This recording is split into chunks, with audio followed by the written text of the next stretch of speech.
Hello, my YouTube fans. Thank you so much for joining me. I'm sorry it's been like almost a week since I last uploaded a video, but I've been really busy at work, so I didn't have any time. And I know this is almost like something I really enjoy, so when I have free time, I think of which content to put up. So in this video, I thought, what benefits do as newly qualified nurses, what do you bring to the workforce? And I wanted to talk about preceptorship programs because in the last video I talked about the transition from student nurses to newly qualified. So and I thought, I'm gonna do a part 2 because I did say I wanted to do a part 2. So this is it. So let's get into this video.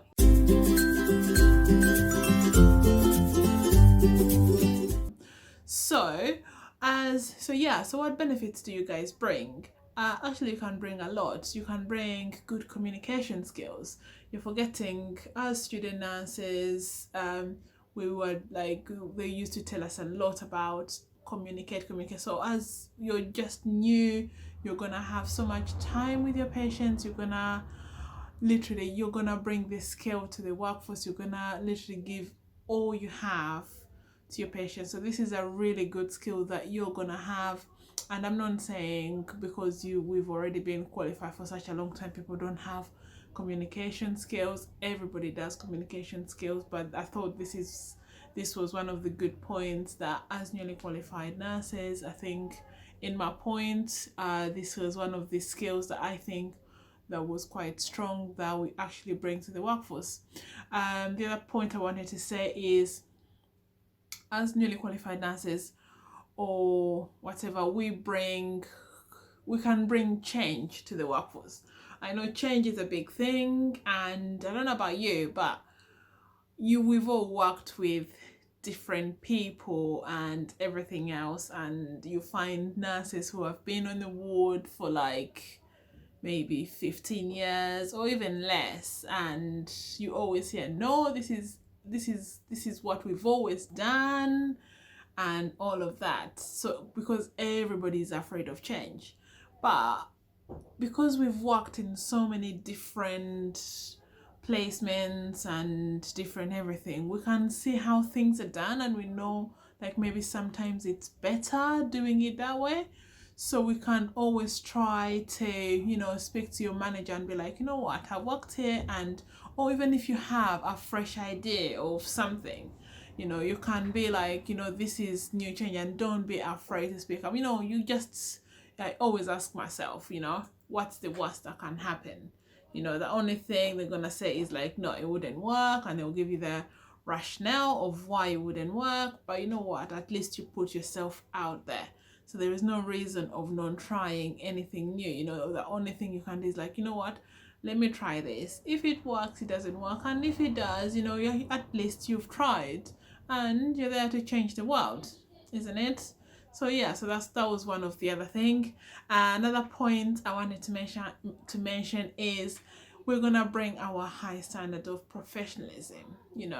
We're gonna meet different nurses who have worked on the department or whatever for quite a long time, and people tend to have their bad habits and stuff like that, but you just have to remember of who you are, what wanted to make you a nurse, and stick to your professionalism from the start, because we all have role models that you be like, you know what, I want to be like so and so, because you admire a certain person or things like that. And when you admire that person, it makes you a better nurse or a better person. So all I would say is like, stick to your high standards of professionalism, because that makes you such a good nurse, of knowing, like, for me, I think I remember in my interview I was like, when I start my shift, I wanna start with a smile and I wanna end with a smile, because the patients don't care that I've been there for 11 hours or something. When that patient comes at 7 o'clock or something and I'm finishing at 7:45 in the evening, they just want to have that high standard of care. They don't care that I've been there, I haven't, I didn't get my last break or this and that. All they care is they want that best of care, and that's all they care about. And that's one of my things, is like, I want to give that patient the very best of care, and that's one of my things that I always say. So yeah, so like I said in the previous video, I talked about transitioning from as a student to newly qualified nurse, and I'm gonna leave the link. I think it's gonna be here or here, I don't know, but it's gonna be one of the two places. So yes, I'm gonna leave that there. And now, how do you facilitate that transition period, from student to newly qualified? So what can you actually benefit from that? There are actually quite a few strategies, right, that you can use, that can help you with this transitioning period. Okay, and this is gonna depend, okay, it's gonna either depend on you as an individual, on the place of work, or the team you're actually in. So you have a few factors that are gonna depend on your transition period, so my first point will be, my first kind of thing about this issue is, most trust, I'm talking on basis in the UK, I don't know how like other countries do this. We have kind of like preceptorship programs, and these programs have shown to actually be very effective in supporting newly qualified nurses, and then you might say, because some people don't know, you might know, but some people might not know, you might ask me, what are preceptorship programs? So as a newly qualified nurse, they put up these preceptorship programs to support newly qualified nurses, in the intake that it's going to transition from student, to develop their practice further, and then you might say, okay, is that the same as having a mentor? Or it could be, but the difference is, when you have, sorry, people just walked past, ignore me. So so it could be that when you have a mentor, as a student, we always have, you work with a mentor all the time. You're not allowed to do anything until, even just giving paracetamol, you have to get it checked. Then do this, you have to get it checked. Everything, you have to get it checked, which is okay because you're still learning, but now you're qualified, you're getting that PIN number, you're liable for everything that you're doing. You're gonna get a preceptor to help you into this transition period.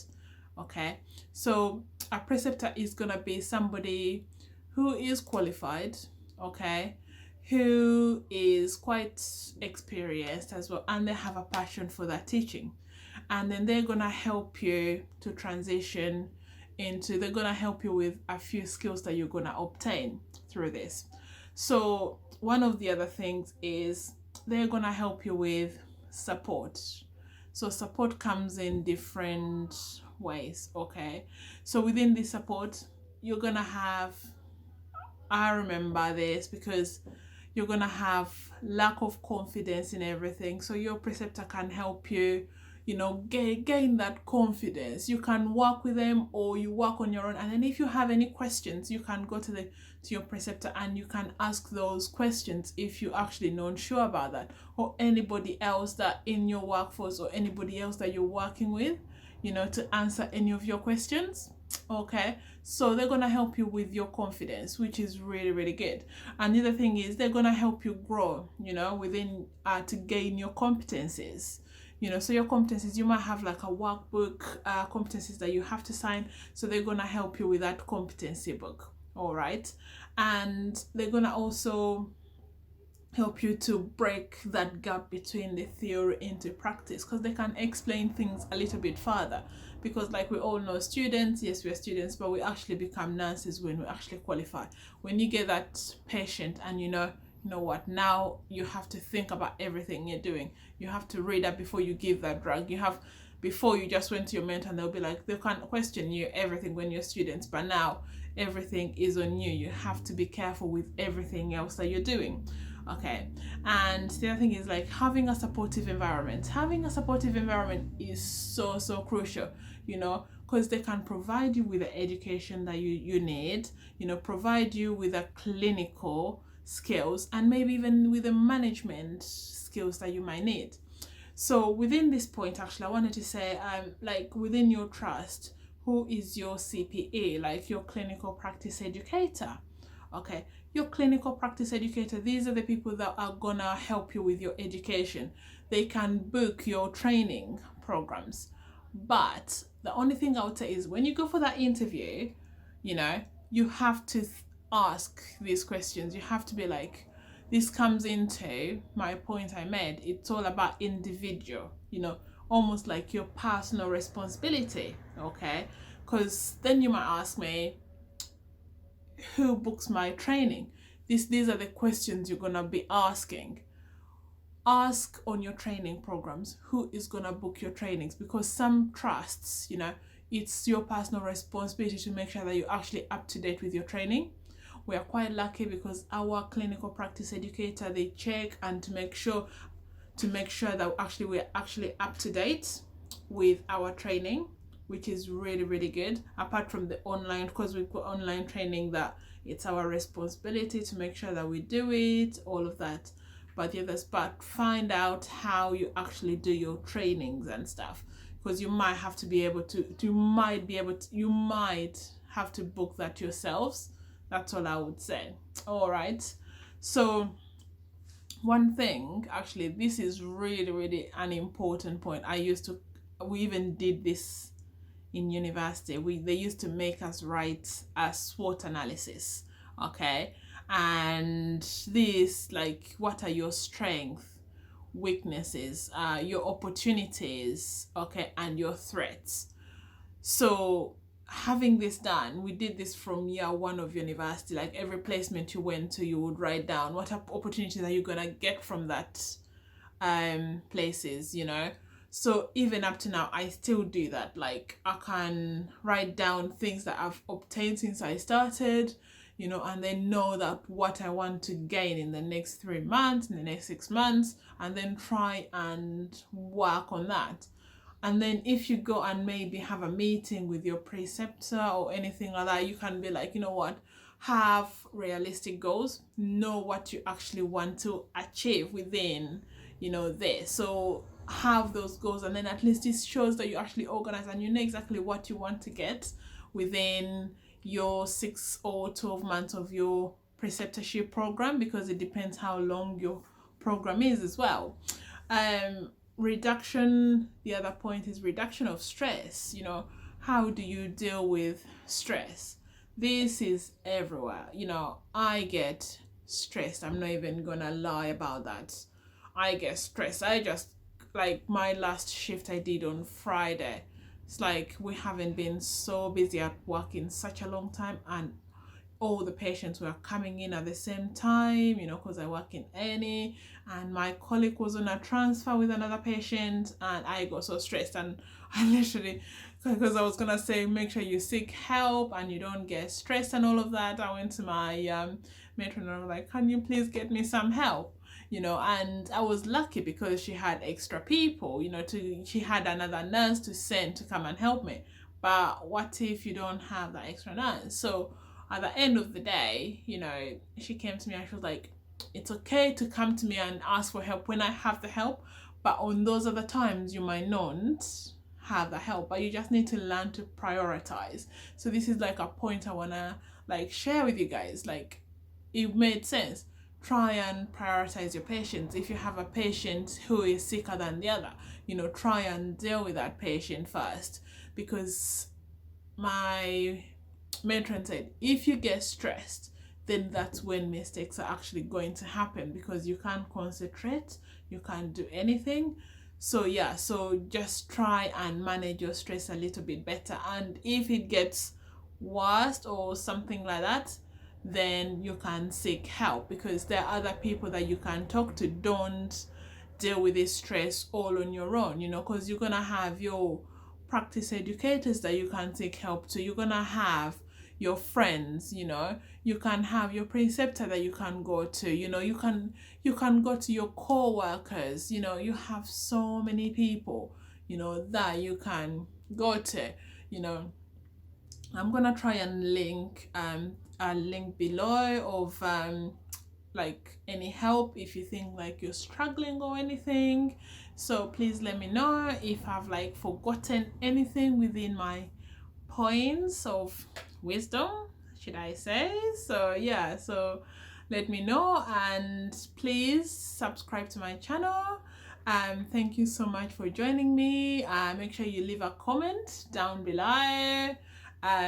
Please hit the bell so you don't miss any more of my videos. And yeah, so thank you so much. Please give this video a thumbs up. So thank you so much for being here. Bye.